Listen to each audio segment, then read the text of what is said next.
Assalamualaikum warahmatullahi wabarakatuh. Kami dari kelompok 11 perancangan alat proses akan menjelaskan materi mengenai liquid into gases, spraying, and atomization. Selamat menyaksikan.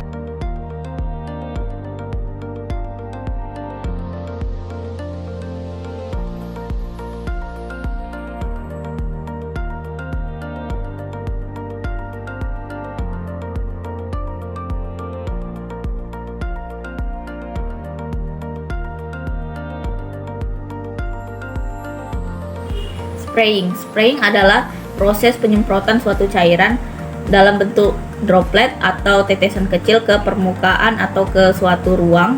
Proses ini biasanya dilakukan menggunakan nozzle atau alat khusus yang dapat mengubah cairan menjadi semprotan halus. Pertama, prinsip kerjanya itu diberikan suatu tekanan atau gaya eksternal. Jadi cairan didorong keluar melalui nozzle dengan tekanan tinggi atau kecepatan tinggi. Yang kedua, terjadinya atomisasi. Aliran cairan diubah menjadi droplet kecil agar memiliki luas permukaan yang besar untuk proses tertentu. 3. Terjadinya penyebaran droplet. Tetesan cairan tersebar ke area tertentu sesuai dengan pola semprotan nozzle. Yang keempat, interaksi dengan medium. Droplet bisa bercampur dengan zat lain, menguap, mengendap, dan bereaksi secara kimiawi.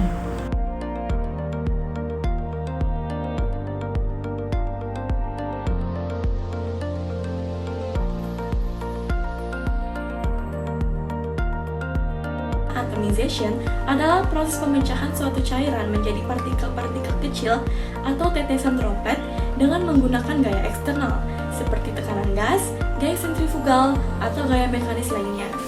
Dalam prinsip kerja atomization, proses ini terdiri dari beberapa tahapan utama. Yang pertama, aliran cairan ke nozzle. Cairan yang ingin diatomisasi pertama-tama dialirkan melalui sebuah nozzle, yaitu lubang kecil yang berfungsi mengontrol aliran cairan. Aliran ini bisa dipompa atau mengalir secara gravitasi, tergantung sistem yang digunakan.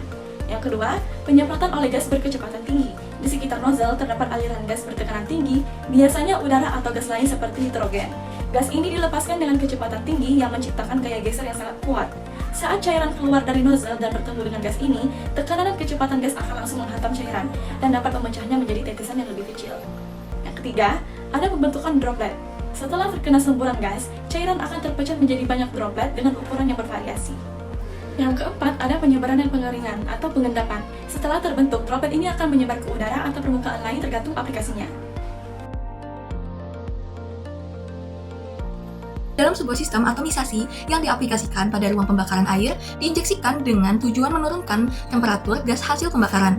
Aliran massa air yang masuk sebesar 2 kg per second. Kemudian, didispersikan menjadi droplet-droplet dengan diameter rata-rata 40 mikrometer setelah melewati nozzle. Tekanan fluid gas sebelum memasuki nozzle berada pada kondisi 5 bar absolut. Nah, sedangkan tekanan setelah keluar dari nozzle turun menjadi 1 bar absolut. Parameter fisik air meliputi densitas sebesar 1000 kg per meter kubik dan suhu inlet sebesar 30 derajat Celcius. Nilai panas laten penguapan air tercatat sebesar 2257 kJ per kilogram. Lalu efisiensi mekanis nozzle dalam proses atomisasi ini sebesar 75%. A yaitu untuk mencari kecepatan keluaran droplet air setelah nozzle atau V2-nya. Yang pertama, hitung delta P melalui P1 dikurang P2, lalu didapatlah hasil delta P sebesar 4 kali 10 pangkat 5 Pascal. Selanjutnya, mencari energi tekan ideal yaitu V ideal sama dengan akar 2 dikali delta P dibagi rho. Masukkan nilainya dan hasilnya V idealnya sebesar 28,8 meter per sekon. Kemudian masukkan efisiensi nozzle sebesar 75% dengan V aktual akar 0,75 kali 28,8 meter per sekon dengan hasil 24,49 meter per sekon. Selanjutnya ke B yaitu menghitung energi kinetik atau per kilogram atau EK-nya. Pakai rumus energi kinetik yaitu setengah V kuadrat yaitu didapat hasil sebesar 299,88 Joule per kilogram. C yaitu menghitung total luas permukaan droplet per detik atau totalnya. Nah, langkah pertama kita harus mencari volume total air per detiknya. Melalui rumus V sama dengan M dibagi rho, didapatkan hasil sebesar 0,002 meter kubik per sekon. Lalu langkah selanjutnya mencari volume satu droplet dengan memakai rumus volume yaitu Pi per 6 dikali D pangkat 3. Masukkan nilainya lalu didapatkan hasil sebesar 3,351 kali 10 pangkat min 13 meter kubik. Selanjutnya, kita akan menghitung jumlah droplet per detik dengan N lalu dapat hasilnya sebesar 5,97 kali 10 pangkat 9 droplet per second. Kemudian, mencari luas permukaan satu droplet, yaitu dengan menggunakan A droplet sama dengan Pi dikali D kuadrat, masukkan nilainya lalu didapatkan hasil sebesar 5,027 kali 10 pangkat 9 meter kuadrat.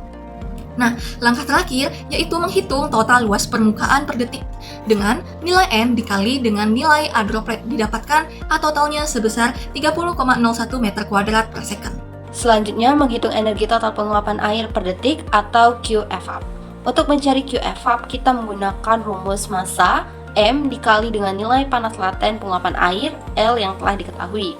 Kemudian, substitusi nilai ke dalam rumus dan didapatkan QFAP sebesar 4.514 kJ per second atau 4.514 kW.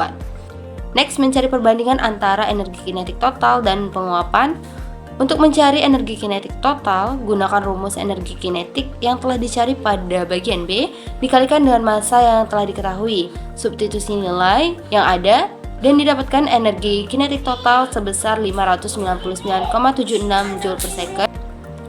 Setelah perhitungan, didapatkan hasil bahwa energi penguapan sebesar 4.514 kW dan energi kinetik total itu sebesar 0,59976 kW. Oleh karena itu, energi kinetik sangat kecil dibandingkan dengan energi penguapan, hanya 0,00013%. Tapi luas permukaan droplet mencapai 30,01 meter kuadrat per second yang sangat besar sehingga droplet mudah menguap cepat meskipun energi kinetiknya rendah.